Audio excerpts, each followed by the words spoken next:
সবে বরাত নামে যেটা আমাদের এই সমস্ত দেশে চলে, অনেকে আজ বেদাত বেদাত বলে মানুষকে দূরে সরিয়ে রাখতে চেষ্টা চালাচ্ছে। না, আপনি এটা বন্ধ করেন।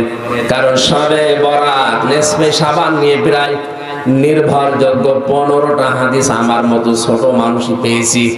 যারা বড় বড় মুহাদ্দিস, শাইখুল হাদিস, হাজার লক্ষ হাদিসের হাফেজ যারা, তাদের কাছে আরো বেশি পাওয়ার কথা।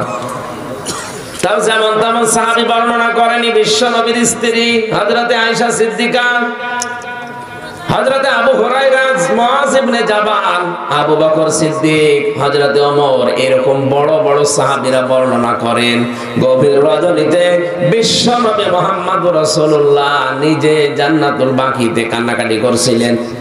তার স্ত্রী হযরতে আয়েশা ডাক দিয়ে বলেন, হে নবী, আপনি কাঁদেন কেন?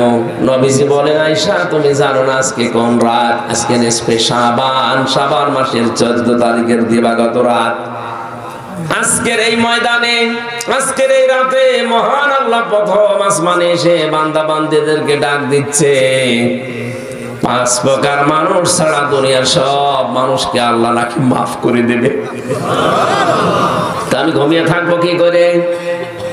আমার উম্মতদেরকে আমি জানিয়ে দেই, 5 প্রকার গুনাহ যদি বাদ দিতে পারে তাহলে সবে বরাতে আল্লাহ তাদেরকে আসলেই মাফ করে দেয়।